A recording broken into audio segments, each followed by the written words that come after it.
오늘 순례자의 길 5번째 시간입니다. 계시록 2장 1절 5절의 말씀을 가지고 평지보다 고난의 산길을 선택하라 하는 제목으로 말씀을 나누도록 하겠습니다. 지난 시간에 크리스찬이 십자가 언덕에서 죄의 짐을 벗는 감격적인 장면을 살펴보았는데요. 크리스찬이 십자가를 바라보기만 했는데 그 등을 짓눌렀던 그 죄의 짐이 풀어져서 떨어져 나갔고 그 죄의 짐은 굴러내려가서 열려진 무덤으로 들어가서 다시는 보이지 않게 되었습니다. 그래서 이 크리스찬이 한동안 십자가를 바라보며 눈물을 흘리고 감격하며 기뻐했습니다. 그리고 새 천사의 방문을 받고 하늘에 속한 신령한 그 은혜 선물을 받게 되죠.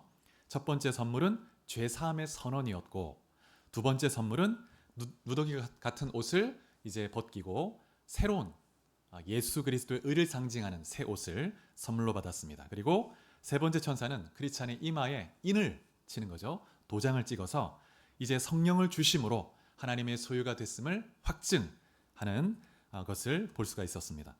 그래서 크리스찬이 이제 기뻐하며 노래를 부르며 순례길을 계속 이제 지나가게 됩니다. 오늘은 크리스찬이 고난의 산을 향해 가게 되는데 고난의 산을 향해 가면서 여러 사람을 만나게 됩니다. 그래서 그 사람들과 대화를 나누게 되는데 이 한 사람 한 사람은 우리에게 놀라운 영적인 교훈을 전해주죠. 그래서 오늘 또 말씀을 들으면서 하나님께서 우리 각자에게 주시는 하나님의 교훈과 또 음성과 경고를 듣고 결단하고 또 주님 앞에 가까이 나아가는 귀한 시간 될 수 있길 바랍니다. 크리스찬이 처음으로 만난 사람은 길에서 약간 벗어난 곳에서 잠을 자고 있는 세 사람이었습니다. 이 사람들의 발목에는 쇠고랑이 채워져 있었죠. 이 세 사람의 이름은 미련, 게으름, 그리고 거만이었습니다. 크리스찬은 잠자는 이 세 사람을 깨워야 된다고 생각했습니다. 그래서 소리치며 외쳤죠. 당신들은 돛대 위에서 잠을 자고 있는 것 같습니다. 바닥이 없는 깊은 죽음의 바다가 여러분 아래에 있습니다. 어서 일어나서 안전한 이곳으로 오십시오. 원한다면 제가 여러분의 그 쇠고랑을 풀 수 있도록 도와드리겠습니다. 이렇게 소리치며 외쳤습니다. 그러면서 또 어떻게 말을 했냐면 마귀가 우는 사자와 같이 삼킬 자를 찾고 있는데 마귀가 오면 당신들은 마귀의 희생제물이 될 것입니다. 그러면서 일어나라고 깨웠습니다. 크리스찬은 이제 막 십자가 언덕을 지나서 죄짐을 벗고 회심을 경험하고 구원의 감격이 있었죠. 여러분, 영적으로 새롭게 태어난 사람, 회심한 사람은 영적으로 잠자는 영혼, 죽은 영혼을 보면 가만히 있지 못합니다. 긍휼의 마음이 일어나고 불같은 마음이 일어나서 그 영혼을 정말 생명으로 이끌어주고 싶은 열정이 그 안에 있는 것이죠. 그래서 기꺼이 영혼을 깨우기 위해서 수고를 감수하고 그렇게 하는 것입니다. 왜냐하면 자신이 그 비참함을 경험했기 때문에, 너무나 잘 알기 때문에 불같은 마음이 있는 것이죠. 그런데 이 크리스찬의 간절한 그 외침에도 불구하고 길가에 누워있던 이 세 사람은 크리스찬을 무시해버렸습니다. 그리고 무례함으로 각각 이렇게 말을 했는데 미련은 이렇게 답을 했습니다. 위험하긴 뭐가 위험하다는 겁니까? 내 눈에는 아무것도 보이지가 않는데, 그렇게 답을 하는 거예요. 이 미련이라는 이 사람은 영적인 눈이 가리워져 있어서 영적인 무지 속에 있었습니다. 그래서 앞에 있는 위험 자체를 보지 못하는 거예요. 아무리 그 앞에 위험하다 얘기해도 그래도 보지를 못합니다. 앞에 낭떠러지가 있다고, 글로 가면 안 된다고 얘기해도 보지 못하는 거예요. 그래서 보이지 않으니까 듣지 않는 것입니다. 게으름이란 사람이 이렇게 말했습니다. 허튼 소리, 사자가 오든 말든 나는 잠이나 자야 되겠어. 그래서 이 게으름은 나태라고 번역이 되기도 하는데, 그래서 사나운 짐승이 곧 달려와서 자신을 갈기갈기 찢어 놓을 수도 있음에도 불구하고 그냥 자신의 그 육체적 욕심에 속박된 채 그렇게 살아가고 있는 것입니다. 또 거만이라는 사람은 이렇게 답을 하죠. 내가 알아서 할 테니 당신은 당신 갈 길이나 가시오. 이렇게 답을 하는 거예요. 그래서 이 사람은 마음이 강팍하고 완고해서 다른 사람의 말 자체를 듣지 않는 지경에 이르렀습니다. 여러분, 이 잠자는 세 사람이 어떤 의미를 가질까요? 그 주보 안쪽에도 그림이 있습니다. 아까 그림이 지나갔는데 그림을 한번 가만히 보시면서 이 세 사람은 순례의 길가에서 가까운 곳에 길가에서 누워 자고 있습니다. 그것은 이들이 종교적인 그런 범위 안에 있다는 거예요. 겉으로는. 어쩌면 교회 안에 같이 출석하며 종교 생활을 하고 있는 사람일 수도 있습니다. 그래서 은혜의 수단에 상당히 가까이 있는 거예요. 그래서 예배를 드리면서 말씀의 경고를 받기도 합니다. 하지만 듣지 않는 것이죠. 눈과 귀가 가리워져 있고 세상의 욕심에 속박돼 있고 또 마음이 완악해져 있는 거예요. 그래서 자신들의 영적 상태를 보지 못하고 죄악을 깨닫지 못하고 또 자신들에게 어떤 엄청난 위험과 심판이 기다리고 있는지를 보지 못하는 것입니다. 그래서 발목에 채인 이 쇠고랑의 매인채, 죄의 줄에 매인채, 또 정욕의 그 속박에 매인채, 그냥 영적으로 죽어 있는 상태로 그냥 살아가는 겁니다. 겉으로는 종교 생활을 하고 있는 거예요. 그래서 이들은 씨가 뿌리 내릴 수 없는 길가와 같은 마음밭이라고 할 수 있겠고 영적으로 죽은 상태입니다. 여러분, 이들을 살리고 또 깨우기 위해서 어떻게 해야 될까요? 여러분이라면 어떻게 깨우시겠습니까? 이 잠자고 있는 영혼들을 깨우기 위해서 큰 소리를 외치면 이 사람들이 기분 나빠하겠지. 너무 큰 소리를 하면 안 되겠다. 일어나세요. 일어나세요. 이렇게 하시겠습니까? 그냥 좀 더 자도록 내버려 두자. 조금 더 기다리자. 금방 이제 곧 재앙이 확 닥쳐올 텐데 금방 사나운 짐승이 와서 물어뜯고 그 다음에 갈기갈기 찢어놓을 텐데 조금 배려해주자. 위로해주고 격려해주자. 이렇게 하시겠습니까? 그럴 수 없죠. 이들을 깨우기 위해서 이보십시오. 당신 미쳤습니까? 지금 곧 위험이 닥쳐온다고. 일어나시라고. 빨리 외쳐야 되는 거예요. 지금 불이 곧 집을 덮칠 거라고. 빨리 나오시라고. 이렇게 해야 되는 거잖아요. 근데 이번에도 보니까 산불이 났는데 그 집에 뭔가를 막 가지러 가겠다고 막 하는 사람들이 있었어요. 어떤 그 나이 드신 분이. 그러니까 옆에 그 소방대원이 갑자기 불이 덮쳐오니까 절대 가면 안 된다고 그래서 말리는 장면을 볼 수 있었습니다. 여러분, 그들이 어떤 상태인지, 얼마나 위험한 상태인지, 또 어떤 파멸이 곧 닥쳐올 것인지 이렇게 모르고 있는 거죠. 알려주어야 되는 거예요. 그래서 죄와 하나님의 심판, 또 지옥의 경고에 대해서 또 경고해주고 또 설교도 해주고 그 다음에 그 영혼이 깨어날 수 있도록 십자가 복음만이 우리의 살 길이라고 전해주고 기도해 주어야 합니다. 깨어날 수 있도록. 그런데 이 세 사람은 크리스찬에게 무리하게 그냥 답을 하고 무시하고 계속 잠을 자기 시작했습니다. 자기 할 일을 하는 거예요. 여러분, 영적인 잠에 빠진 사람들의 특징 중에 하나가 무관심이죠. 무관심입니다. 그래서 세상적인 것에 온통 관심을 갖고 있고 그래서 영적인 것에는 전혀 마음이 가지 않는 것입니다. 여러분, 영적인 잠은 영원한 멸망의 전 단계라는 것을 기억하시기 바랍니다. 영적인 잠은 결국 영원한 멸망으로 하는 징검다리 같은 거예요. 그래서 크리스찬은 죄의 쇠사슬에 매여 있어 잠을 자고 있는 이 세 사람을 깨우려고 여러 번 외쳤지만 이제 무시를 하고 계속 잠을 자는 걸 보고 안타깝지만 그래도 나는 갈 길을 가야 된다고 생각했기 때문에 계속 길을 갈 수밖에 없었습니다. 여러분, 교회는 이러한 사람들을 위해서 끊임없이 복음을 선포해주고 기도해 주어야 합니다. 또 이끌어주고 경고도 해주고 위로도 해주어야 되겠죠. 그러나 경고도 해주어야 됩니다. 그래서 크리스찬이 불편한 마음으로 안타까운 마음으로 계속 길을 걸어가기 시작했습니다. 그런데 길을 가다가 또 다른 두 사람을 만나게 되죠. 그 두 사람은 이름이 뭐냐면 형식주의 그리고 위선이라는 이름을 가진 두 사람입니다. 근데 이 두 사람은 어떻게 이렇게 이 길로 오게 되냐면 이 좁은 길 옆에 담이 있는데 담을 넘어온 사람들이었습니다. 담을. 원래 어디로 와야 되냐면 좁은 문을 지나서 십자가 언덕을 통해서 이 길을 통해 와야 되는데 그런데 담을 넘어온 거예요. 담을. 근데 이 사람들에게 크리스찬이 어디서 오냐고 물어보니까 이렇게 답을 했습니다. 우리는 헛된 영광이라는 땅에서 태어났습니다. 그런데 시온산에 가면 영광을 얻을 수 있다는 말에 지금 시온산에 영광을 얻으러 가고 있습니다. 이렇게 말하는 거예요. 그런데 담을 넘어왔다는 거예요. 그래서 크리스찬이 다시 물었습니다. 그런데 왜 이 길 입구에 있는 좁은 문으로 오지 않고 담을 넘어오는 것입니까? 문을 통해서 우리에 들어오지 않고 다른 데로 넘어오는 사람은 도둑이고 강도라는 말씀을 들어보지 못했습니까? 이렇게 말을 해주는 것입니다. 그러니까 이 두 사람이 자신들이 담을 넘어온 것에 대해서 이렇게 변명을 합니다. 우리가 사는 마을에서 좁은 문까지 가려면 너무 멀어서 우리 마을 사람들은 보통 이 담을 넘어옵니다. 이것이 하나의 습관, 관습이고 전통이 돼가지고 1000년 이상 우리는 이렇게 해왔습니다. 라고 얘기하는 거예요. 여러분, 이들이 순례길로 넘어온 이유가 뭐라고 설명하고 있습니까? 시온성에는 가고 싶은데 좁은 문이 너무 멀리 있다는 거예요. 그래서 편의상 이 담을 넘어온다는 거예요.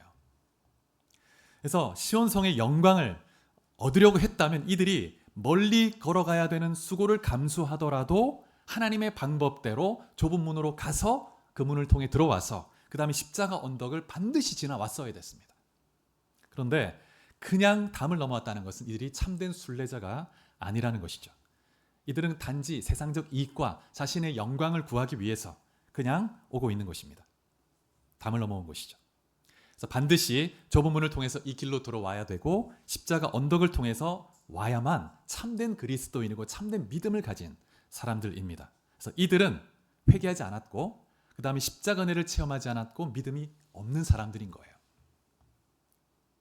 그래서 이들은 죄에 대한 깨달음도 없고 죄에 대한 용서와 그리스도의 십자가의 대속 사역에 대한 감격도 없습니다. 그래서 겉으로 신앙의 형식은 있습니다. 형식주의. 그리고 내면의 믿음이 없으니까 형식만 있으니까 위선으로 갈 수밖에 없죠. 그래서 이들은 불법으로 이 길에 침범해 들어온 것입니다. 하나님의 방법이 아니죠. 담을 넘어왔습니다. 이들이 이 길을 걸어가지만 결국 어떻게 될까요? 자, 우리 마태복음 7장 22절, 23절을 같이 한번 읽어보겠습니다. 마태복음 7장 22절, 23절. 자, 이 앞에 스크린도 보시고요. 같이 봉독해 봅니다. 시작. 그날에 많은 사람이 나더러 이르되 주여 주여 우리가 주의 이름으로 선지자 노릇하며 주의 이름으로 귀신을 쫓아내며 주의 이름으로 많은 권능을 행하지 아니하였나이까 하리니 그때에 내가 그들에게 밝히 말하되 내가 너희를 도무지 알지 못하니 불법을 행하는 자들아 내게서 떠나가라 하리라. 이 말씀은 예수님이 천국 문 앞에서 하시는 말씀이라고 할 수 있습니다. 자신들은 천국에 들어갈 곳이라고 생각하고 이 길로 왔는데 이들은 하나님의 방법대로 좁은 문을 통해서 그 다음에 십자가 언덕을 지나온 게 아니고 그냥 담을 넘어 불법으로 들어온 사람인 거예요. 주님은 그들에게 불법을 행하는 자들아 내게서 떠나가라 라고 분명히 말씀하십니다. 여러분 순례길을 갈 때는 반드시 하나님의 말씀과 하나님의 방법에 따라가야 합니다. 하나님의 길로 가야 되죠. 하나님의 법은 좁은 문, 십자가 언덕입니다. 반드시. 그래서 이들은 순례길을 간다고 하지만 그리스도를 따르는 제자의 삶을 살지 않습니다. 결국 주님 앞에서 쫓겨나게 되는 것이죠. 그래서 이들은 이들의 자신들의 그 행위를 전통 관습이라는 이름으로 정당화하려고 하고 있습니다. 그래서 그러면서 뭐라고 하냐면 이러한 관습이 하나님 앞에 하늘의 법정에서도 인정받을 수 있을 것이라고 생각하는 거예요. 그런데 크리스찬이 물어봅니다. 이 관습이 하늘 법정에서도 인정받을 수 있을 거라고 정말 생각합니까? 그렇지 않다고. 여러분, 인간의 행위, 인간의 방법이 하나님의 그 거룩한 하늘 법정에서 절대 인정받을 수 없습니다. 반드시 하늘의 법정 하나님 앞에서는 하나님의 방법을 따라 서야 합니다. 하나님의 뜻을 따라 서야지 하나님이 제시해 주신 그 길을 따라가야 되는 거지 내 방법으로는 절대 설 수가 없습니다. 그래서 우리 방법대로 우리 자신의 의를 가지고 하나님 앞에 서게 된다면 마지막 날에 또 절망하게 되는 것입니다. 그래서 이들은 주님이 주신 새 옷도 없었고 이마에 인도 쳐 있지 않은 그리고 두루마리도 없는 사람들이었죠. 여러분 이 두 사람은 헛된 영광이라는 마을에서 왔는데 이 헛된 영광이라는 마을은 로마 카톨릭을 의미합니다. 로마 카톨릭. 이 철로 역정에서 이 헛된 영광이라는 이 마을은 위선자, 그다음에 형식주의자는 카톨릭을 의미하는 것이죠. 그래서 교회 전통을 관습을 말씀보다 더 위에 두고 있습니다. 1000년 동안 교회 권위로 이 성도를 지배하면서 많은 영혼을 지옥으로 끌고 갔습니다. 그래서 미신적 관습, 우상 숭배, 온갖 미신이 가득하고 행위주의 구원을 가르치고 있는 거예요. 그래서 부패가 극에 달했습니다. 그런데도 우리가 1000년 동안 이렇게 해왔다는 거예요. 그러니 하나님 받아주실 거다. 하나님 인정해 주실 거다. 이렇게 생각하는 것입니다. 그러나 성경은 명백히 밝히고 있습니다. 구원을 얻기 위해서 반드시 좁은 문을 들어와야 되고 십자가 언덕을 지나와야 된다. 여러분 이 종교에는 행위의 종교가 있고 은혜의 종교가 있습니다. 행위 종교는 자신이 스스로 선을 행하고 노력해서 의를 취해서 인정받는 거예요. 그래서 구원을 받는다 생각하는 것입니다. 이러한 종교는 어떤 종교가 있냐면 유대교도 그렇고 이슬람교도 그렇고 로마 가톨릭도 그렇습니다. 로마 가톨릭도. 유대교 같은 경우에는 구약 모세 오경의 율법을 전부 613가지 계명으로 이렇게 이해했습니다. 그래서 이 계명을 다 지켜야 되는 거예요. 그리고 십계명 같은 경우에는 십계명 그 계명에 대해서 제대로 준수하기 위해서 그와 관련된 규칙사항을 34가지 정도를 또 따로 이렇게 구분했습니다. 그래서 이 34가지를 잘 지켜야 안식일을 제대로 지키는 거다. 그리고 이 34가지에 대한 또 세부 조항이 또 있어요. 그러니까 온갖 규칙을 만들어 놓고 이 규칙을 행할 때 구원받는 것이다. 행위의 구원을 주장하는 것이죠. 여러분 이슬람 같은 경우에는 51% 구원론을 가지고 있습니다. 그래서 이들은 어떤 생각이냐면 선행의 그릇, 악행의 그릇이 각자가 있는데 자신이 악행을 행하면 악행의 그릇에 무언가 쌓입니다.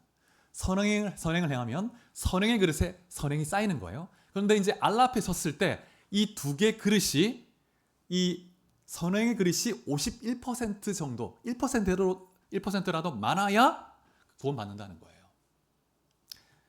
가톨릭도 마찬가지입니다. 가톨릭도.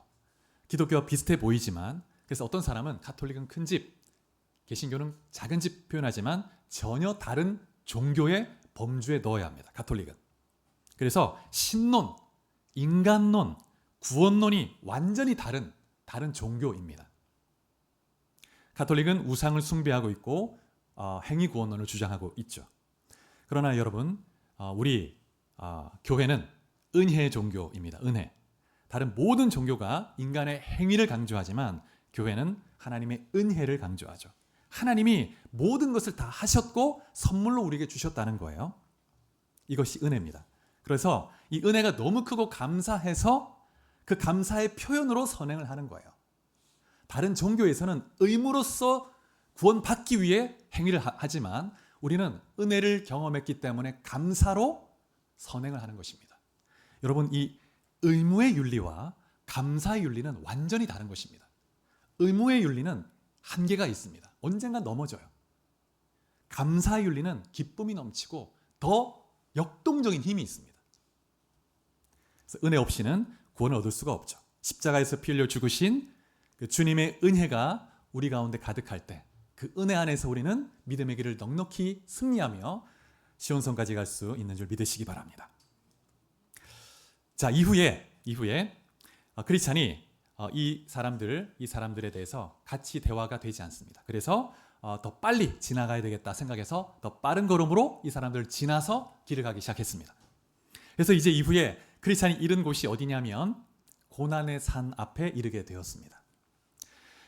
이 고난의 산 기슭에 샘이 하나 있는데 그곳에 이제 길이 세 갈래로 나누어져 있습니다. 하나는 이제 험한 산길로 올라가야 되는 길이고 또 두 개는 오른쪽 왼쪽으로 있는 산을 돌아가는 길입니다. 근데 이제 그 산 기슭에 있는 샘에서 크리스찬이 먼저 샘물에서 생수를 흡족히 마셨습니다. 이 고난의 산 입구에 샘이 있다는 것이 너무나 중요한 의미가 있죠. 하나님은 성도를 단련시키기 위해서 때로 고난의 산으로 우리를 이끌어 가십니다. 그런데 그 고난을 견디게 하시기 위해서 먼저 우리에게 은혜를 부어주시고 또 단련하시고 강하게 준비시켜 주시는 거예요. 은혜로. 여러분 하나님의 진정한 성도는 모두 고난의 산을 지나가야 할 때가 있습니다. 이 고난의 산을 통해서 하나님은 우리가 하나님의 은혜를 더 의지하고 하나님을 전적으로 의존하는 사람이 되도록 변화시켜 가시는 것입니다. 겸손한 자가 되게 하는 것이죠. 또 내 연약함을 알게 하십니다. 우리 말씀을 하나 찾아보겠습니다. 베드로전서 4장 1절 말씀입니다. 자, 이 앞에 스크린의 말씀을 한번 같이 봉독해 볼까요? 베드로전서 4장 1절 시작. 그리스도께서 이미 육체의 고난을 받으셨으니 너희도 같은 마음으로 갑옷을 삼으라. 이는 육체의 고난을 받은 자는 죄를 그쳤음이니. 놀라운 말씀이죠. 때로 강한 고난, 무거운 고난을 겪을 때가 있는데 하나님은 그것을 통해서 우리 안에 부패성을 떨어져 나가게 하십니다. 우리를 더 깊은 정결함으로 이끌어 가시는 것입니다. 우리 연약함을 깨닫게 하시고 하나님의 은혜를 전적으로 의지할 수 있는 내 힘으로 할 수 있는 게 아무것도 없구나. 그래서 하나님의 은혜를 더 깊이 누리게 하시고 또 우리가 앞으로 겪을 수 있는 시험에 대해서도 우리가 준비할 수 있도록 인도해 주시는 것입니다. 그래서 이제 크리스찬이 이 하나님 주신 준비해 주신 은혜의 샘을 충분히 이제 물을 마셨습니다. 그리고 이제 길을 가야 되는데 이 세 갈래 길 앞에서 어떤 길로 가야 될까 생각하기 시작했습니다.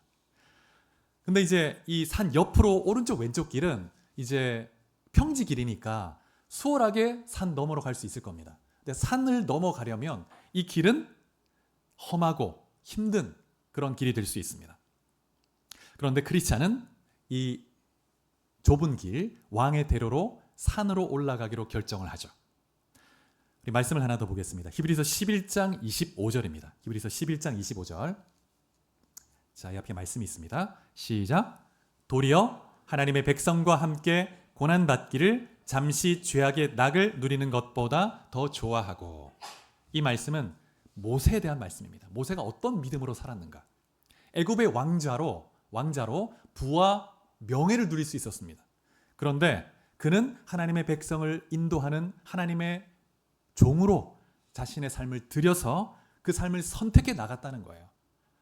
그래서 고난받기를 더 좋아했다. 이 땅의 잠시의 죄 낙보다 하나님과 함께 그 백성과 함께 겪는 고난을 더 좋아했다는 거예요. 선택했다는 겁니다. 그래서 크리스찬도 육체의 편한 길이 아니라 하나님이 내어놓으신 이 좁은 길, 고난의 산길을 선택했다는 것입니다. 그러면서 산길을 올라가는데 힘들지만 노래를 부르며 올라갔다고 말하고 있습니다. 노래를 부르면서. 이런 노래를 부릅니다. 산이 비록 높을지라도 나는 올라가리. 나는 올라가리. 고난이 나를 넘어뜨리지 못하네. 쉽더라도 멸망으로 끝나는 잘못된 길보다는 비록 힘들지라도 좁은 길, 바른 길, 왕의 길로 가리라. 이렇게 고백하고 있는 거죠. 그래서 크리스찬이 이제 산길로 올라갔습니다. 그 뒤에 크리스찬이 아까 그 형식주의자와 위선자를 지나왔지 않습니까? 근데 뒤이어서 이 두 사람이 이 산 입구에 도착한 거예요. 이 두 사람은 어떤 길을 선택했을까요? 이 두 사람은 오른쪽 왼쪽 길을 각각 선택했습니다. 평지길. 산 너머로만 가면 되니까 굳이 어려운 길을 갈 필요가 있겠는가?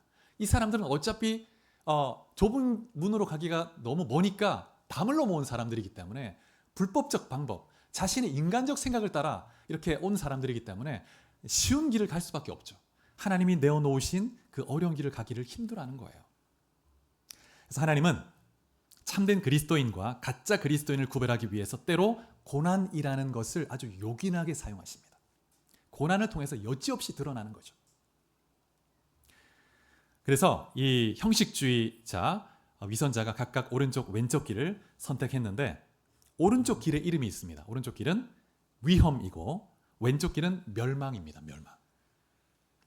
그래서 형식주의자가 택한 길은 오른쪽 길, 위험의 길이었는데 그 길을 가다 보면 정글 같은 숲이 나타납니다. 그런데 이제 형식주의자가 그 길로 가다가 숲으로 들어갔는데 숲에서 길을 잃어버려요. 숲이 너무 울창하고 정글같이 돼 있어가지고 결국 숲에서 헤매다가 빠져나오지 못하고 그 숲에서 죽게 됩니다. 그 다음에 위선은 왼쪽 길로 갔는데 멸망의 길이죠. 그 길로 갔는데 아주 어둡고 높은 산이 막 가득한데 또 광야가 펼쳐져 있습니다. 삭막합니다. 근데 가다가 이렇게 쓰고 있어요. 셜록장에 보면 아주 심하게 넘어지게 돼요. 심하게 넘어져 다쳐가지고 일어나지 못하고 그냥 그렇게 쓰러져서 인생을 또 마감합니다. 크리스찬은 산 비탈길을 가다가 때로는 너무 경사가 져서 미끄러져서 막 무릎이 까지기도 하고 그러면서 막 기어 올라가기도 하면서 산을 올라갔습니다. 근데 감사하게도 산을 올라가는데 중턱쯤에 뭐가 있냐면 정자가 있어요. 쉬어갈 수 있는 곳이 있는 거예요. 그래서 이 정자는 이 산의 주인, 창조주가 이곳을 지나는 순례자를 위해서 예비해 놓은 쉼터였습니다. 쉼터. 여러분, 하나님은 고난의 길을 우리에게 고난의 길을 허락하시지만 그 고난에는 목적이 있죠. 우리 내면에 정말 죄의 육체의 소욕을 다 죽이게 하시고 우리가 하나님을 전적으로 의지하게 하는 하나님의 은혜를 누리게 하시고 그 다음에 또 그런 여정에서 힘겹게만 가는 것이 아니라 그 중간에 쉼터를 주신다는 거예요. 쉼터를. 그래서 여러분, 우리가 믿음의 길을 걸어갈 때 낙심할 필요가 없고 두려워할 필요가 없습니다. 하나님은 나에게 꼭 필요한 곳들에 하나님의 놀라운 쉼터를 허락하신다는 것입니다. 이스라엘 백성들도 홍해를 지나서 광야로 들어갔습니다. 3일 동안 모래밖에 없는 거예요. 너무 힘들었습니다. 그런데 또 마라를 만나서 그 물은 쓴물이어서 너무 막 힘든 거예요. 근데 그 마라 이후에 무엇이 있습니까? 엘림이 있었죠. 근데 엘림은 이 물샘이 12개가 있어요. 그래서 이스라엘 백성은 12지파가 딱 먹을 수 있는 그런 샘이 있고 나무가 있고 하나님이 딱 맞춤으로 쉼터를 허락해 놓으신 거죠. 그래서 하나님은 그의 택한 자녀가 시험 당할 때 붙들어 주십니다. 그 시험과 고난을 통해서 더 정결한 하나님의 자녀로 자라갈 수 있도록 인도해 주시는 거죠. 그래서 우리는 하나님을 신뢰하고 하나님의 방법대로 주님의 길로 가기만 하면 됩니다.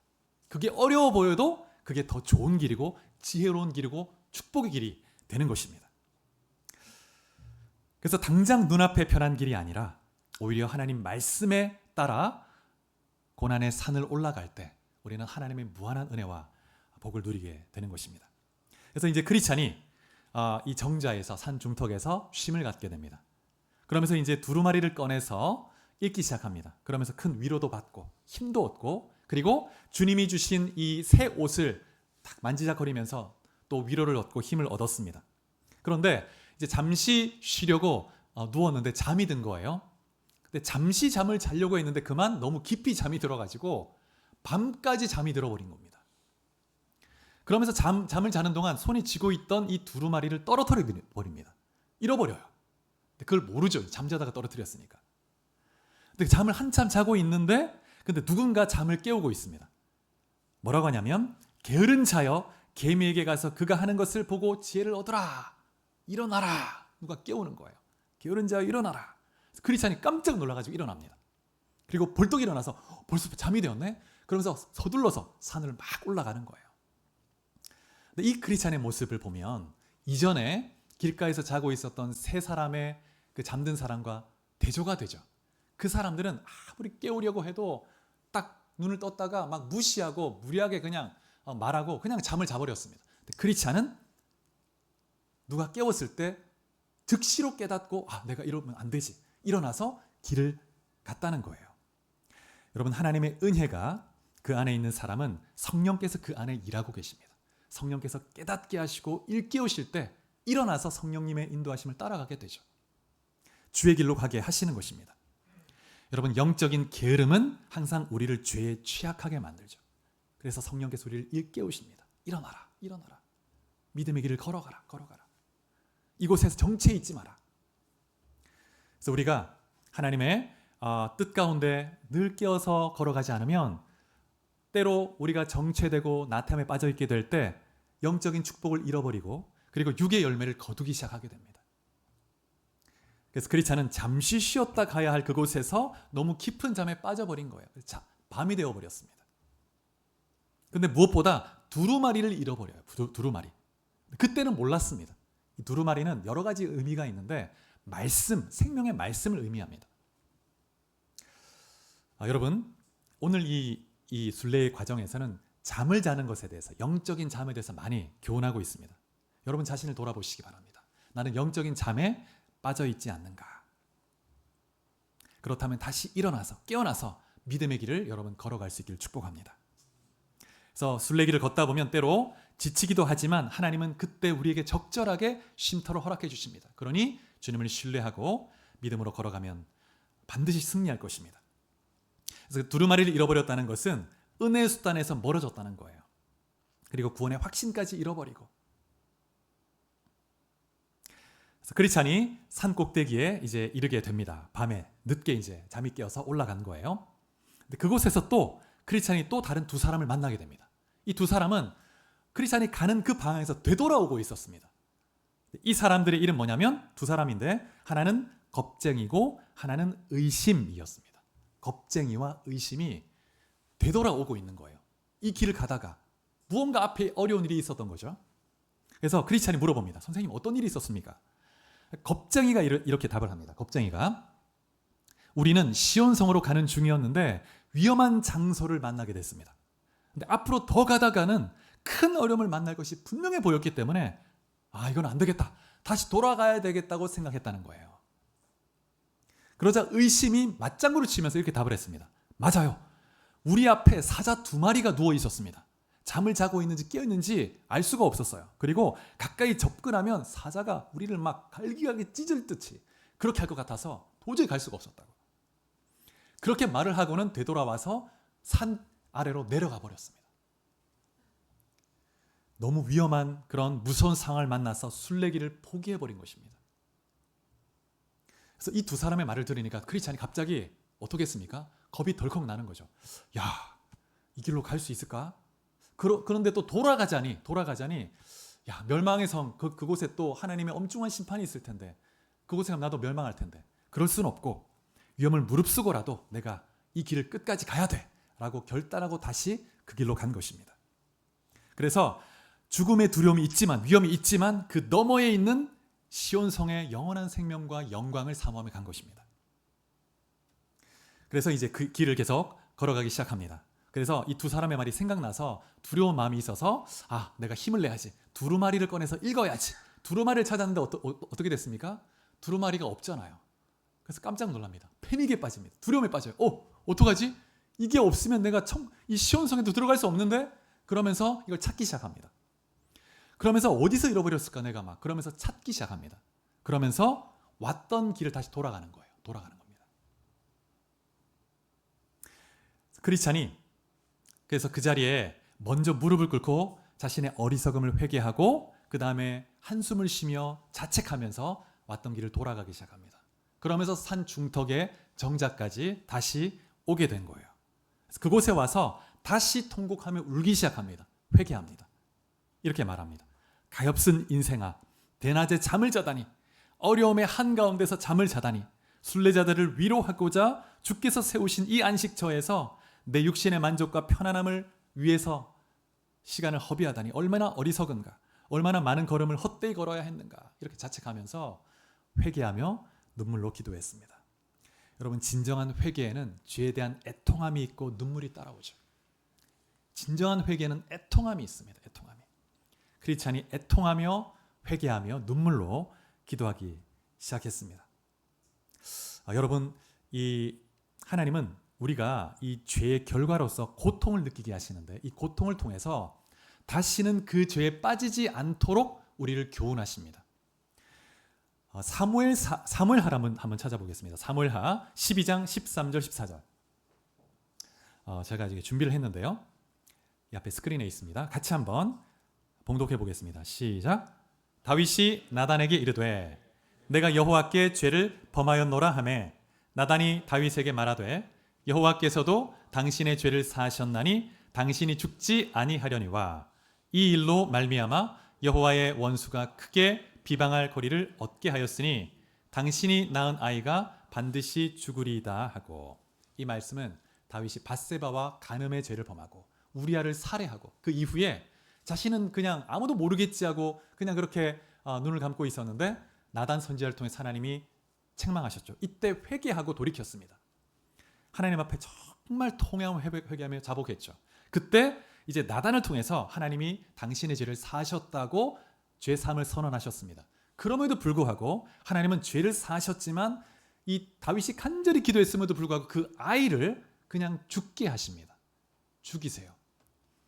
그리고 나서 또 11장 이후를 보면 이 다윗이 이 간음한 이 사건 이후에 그 가정 안에 엄청난 사건이 일어나죠. 이 죄의 결과로 말미암아 비극이 일어나는데 압살롬이 반역하고 그 다음에 암논이 죽고 그 다음에 내전도 일어납니다. 국가적으로.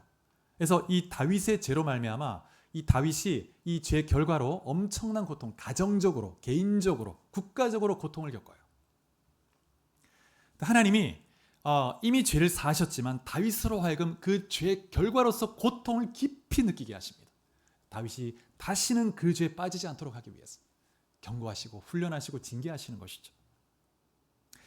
크리스찬은 자신의 영적 태만 때문에 한 번 가면 될 그 길을 지금 갔다가 돌아왔다가 다시 가게 되니까 3번을 가는 거예요. 3번을. 왔던 길을 3번을 가는 겁니다. 여러분, 이스라엘 백성들도 이 가데스 바네아에서 가나안 땅까지 이제 일주일 하면 들어갈 수 있습니다. 그런데 그 길을 하나님께 불순종하고 하나님 앞에 반역해서 40년 동안 광야를 헤매다가 40년 후에야 들어가게 되는 거죠. 마땅히 깨어 있어야 할 때 깨어 있지 못하면, 그래서 영적 잠에 빠져 있게 되면 우리는 인생에서 너무나 귀한 시간들, 하나님의 복을 놓치게 된다는 것을 여러분 기억하시기 바랍니다. 그래서 이 정자에 도착한 이후에 이 크리스찬이 회개하고 울고 하나님 앞에 기도했습니다. 그리고 눈을 떴는데 그 정자 밑에 두루마리가 있는 걸 발견하게 되죠. 그래서 기뻐하면서 그걸 취해서 다시 마음에 딱 품고, 그래서 크리스찬이 이후에 어떻게 했습니까? 야, 이 두루마리 절대 잃어버리면 안 되겠다. 잘 간직하게 되겠죠. 더 간직하겠죠. 잃어버리지 않기 위해서. 두루마리를 딱 가슴에 품고 다시 왔던 길을 돌아가기 시작하는 것입니다. 이 두루마리는 생명의 말씀을 의미하죠. 이 장면을 보면 하나님의 섭리의 은혜를 우리가 발견할 수 있는데, 하나님은 우리가 이 죄를 깊이 뉘우치고 죄의 결과로서 고통을 느끼게 하심으로 하나님의 이 말씀의 두루마리의 중요성을 깨닫게 하시고 죄를 더욱 미워하게 하시고 그 다음에 하나님의 은혜를 더 의지하게 하는 그런 은혜를 베풀어 주시는 것입니다. 하나님은 우리의 실수와 실패를 통해서도 놀라운 선을 만들어내시고 우리를 다스리시는 지혜의 하나님이고 또 선하신 하나님이심을 믿으시기 바랍니다. 오늘 우리가 읽었던 본문 보면 계시록 2장인데요. 예수님께서 이 에베소 교회에 이렇게 책망하십니다. 그러나 너를 책망할 것이 있나니 너의 처음 사랑을 버렸느니라. 에베소 교회가 순례길을 가다가 정말 중요한 두루마리를 잃어버렸습니다.